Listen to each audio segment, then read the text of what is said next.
This opportunity to play in another road big game.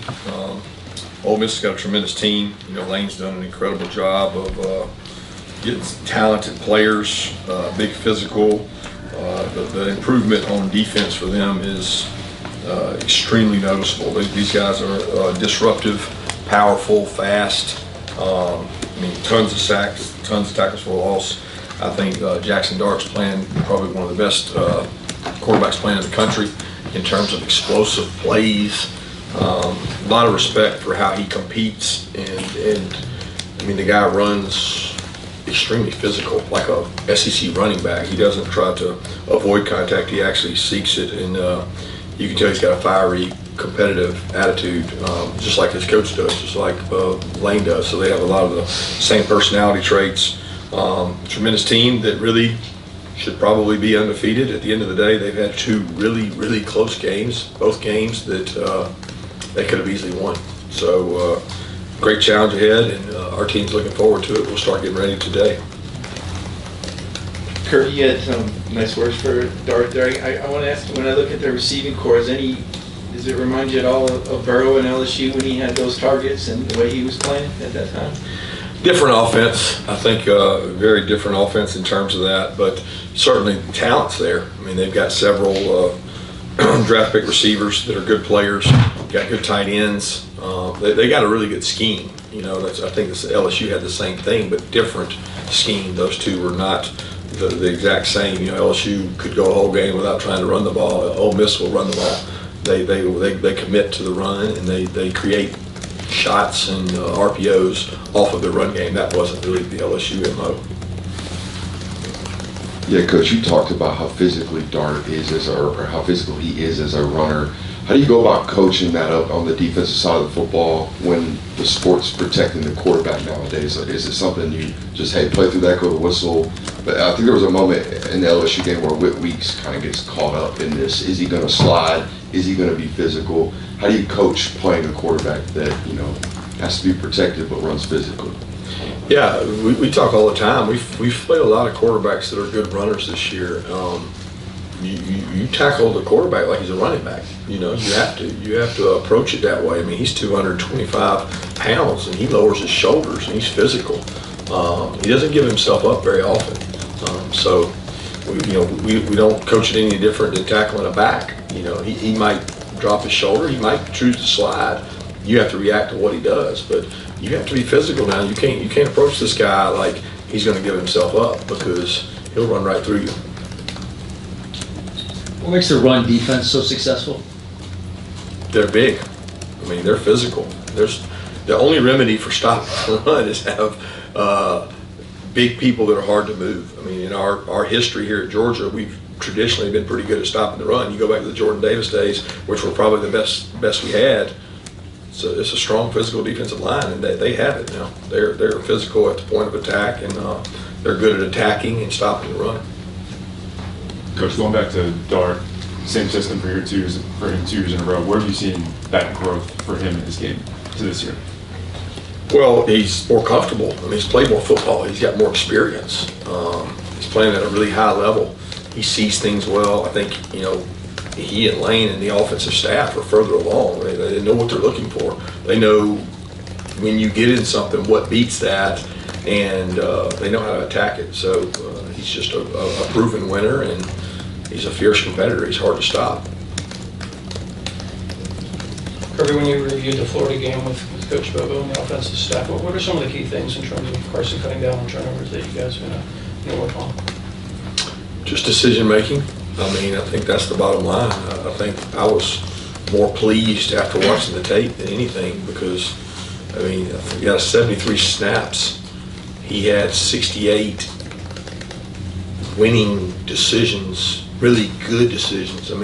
68 for 73, pretty good in any sport I'm in that you're in. I think the concern is the mistakes can't be catastrophic. You got to make good decisions, and the 2 plays that he ends up turning the ball over on, they weren't great looks defensively against that call, like we were expecting something else. So when that happens, you got to play for the next down, right? It's the most common thing in football. You got to be willing to concede a down and move on, especially when it's first down. And both those were, and two of those were those situations. But I still think that 68 out of 73 decision-making processes, he did the right thing and made some really, really elite plays and throws within the game. So it's cutting down all the catastrophic things. Kirby, on that note, like Carson continues to make some big throws even after the interceptions. Do you think that some of these these mistakes are just kind of that you all are playing a different way, that you're passing so much, and it's just going to happen, or is there something else that worries you about it? I don't know. I think it's. I just think first and foremost, he's done a tremendous job overcoming any mistakes he's had in the ability to go out and close things. There's a quality now that when you look across the NFL, you look across all sports, you look across the quarterback position, resiliency is a huge trait. And the one thing that this guy has done is when he's had to, he's gone out with his back against the wall and made some throws. He's overcome some bad throws earlier in the game. But I think he continues to show that. I think that's a good thing. I don't know that it's a product of the throwing. I mean, at the end of the day, it's not that far off from previous years. I think people look at our stats and say that, but there's a skewed game in there. There's a game when we threw the ball the entire second half, just about.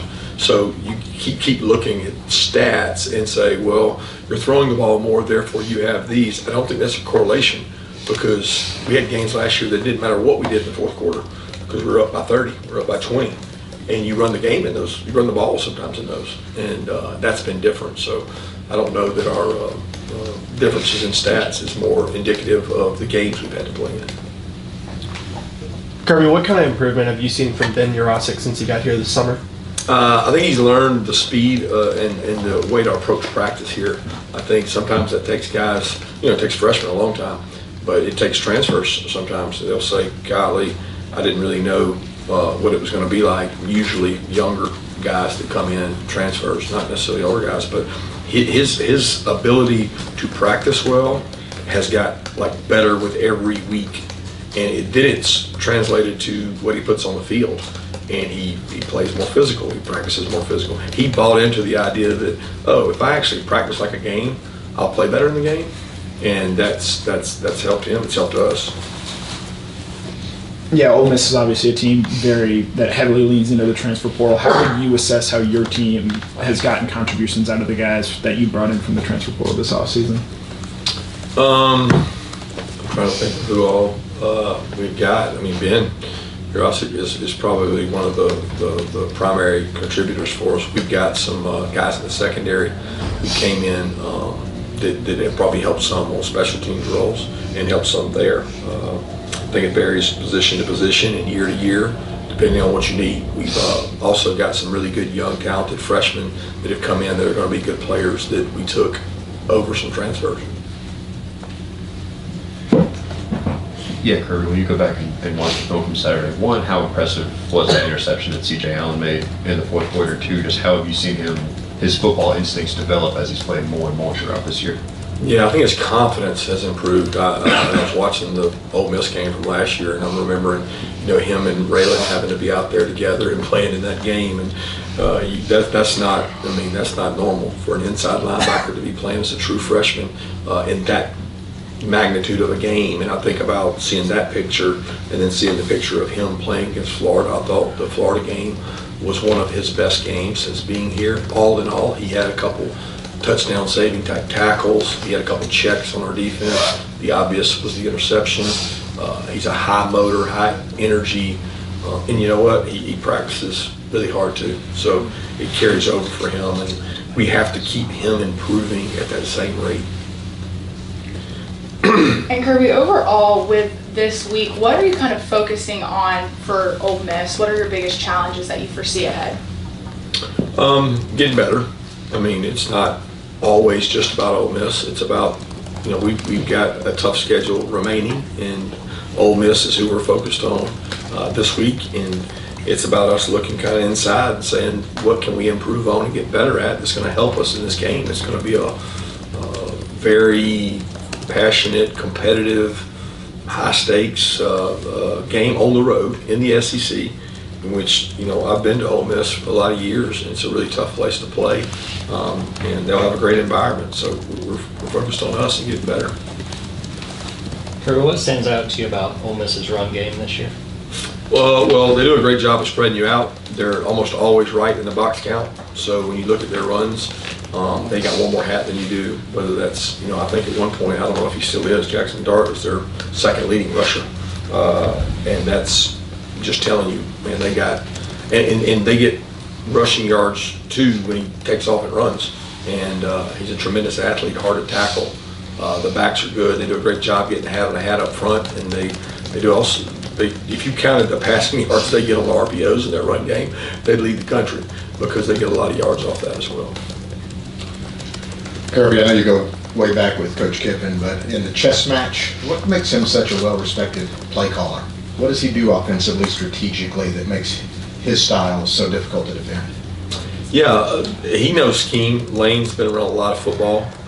His dad's one of the greatest defensive minds there ever was. And when you start talking about Lane being around him, talking ball, being with him, he knows how to attack defenses, probably at a higher rate than most offensive coordinators. He's been experienced with that. He knows the difficulties that come with it. Now, that's one thing to know it. It's another thing to have players that can take advantage of it.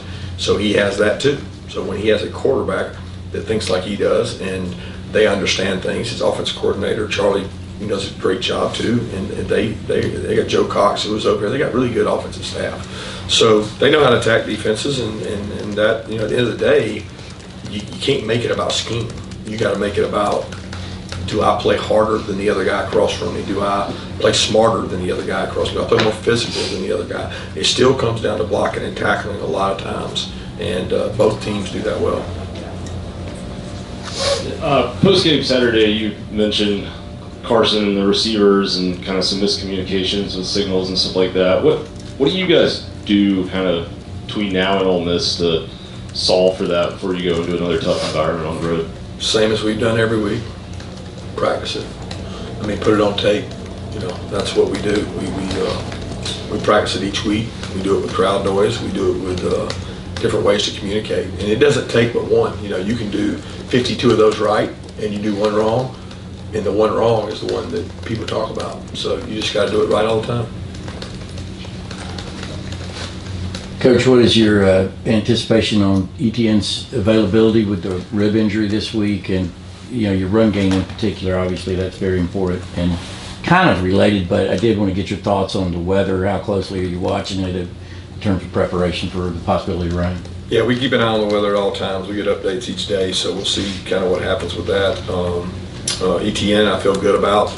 He felt good yesterday and did some things yesterday with our guys, and I don't know a lot until we got there and practice today, but we'll certainly see, how he feels. The trainer feels good about him, and the big thing is just his ability to sustain and deal with a little bit of pain. He's going to have some there, but he is a tough kid, and I think he'll do well with it. Yeah, Coach, quick question is, it seems like week in and week out, obviously, these games get harder and harder. You said you guys want to peak at the right time. How do you mentally prepare your guys every single week to go into another tough SEC game, and not just another tough SEC game, but another tough road game? Every week is a season, and so we're on a new season this week, and I honestly think you prepare for things like this in the off season with the mental fortitude of your team, the conditioning that your strength staff does, the adversity you put in front of them.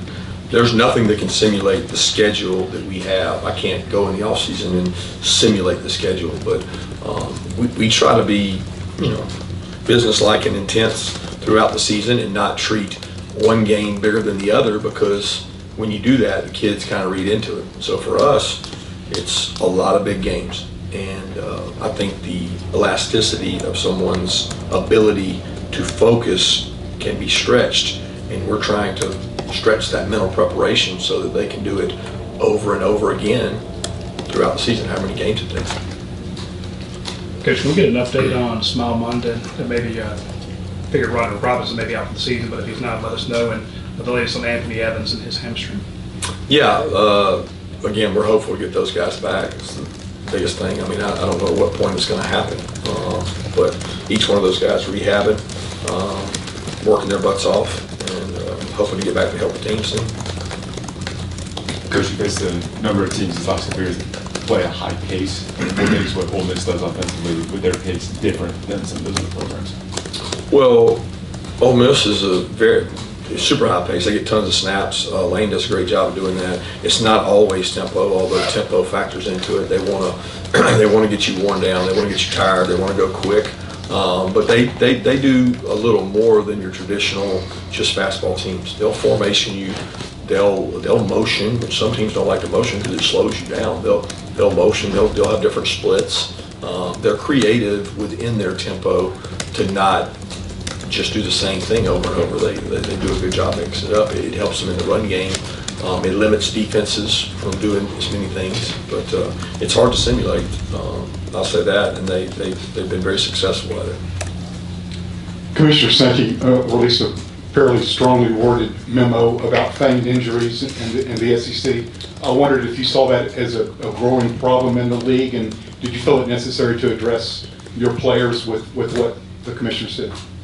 Yeah, I mean, I respect Commissioner Sankey and what he sends out. We don't condone that on our team or within our program, so we don't have to address it. We just keep telling them that if you're injured, you stay down, and if you're not, you get up and go play. That's our philosophy.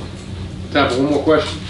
Coach, at the beginning of the year, you talked about coaching up the bottom of the roster. It looked like there was a little bit more of a distribution of snaps on the defensive line. Are you starting to commend your own there in your defensive front with some of these younger guys like Jarrett and Clyde getting in? They've played, Xavier's played a few snaps in each game, and I want that to continue to grow. I think both Jarrett and Xavier are going to be really good players, and still hopeful to get Jordan back in the mix with that too. But those guys practice hard. I think it was the temperature was a little bit warmer down there, and the volume of snaps we were taking and the physicality of the game. So the more guys you can play, the harder your guys can play. So we want to get as many guys as we can that can play winning football so that we can play more people. Thanks, Coach.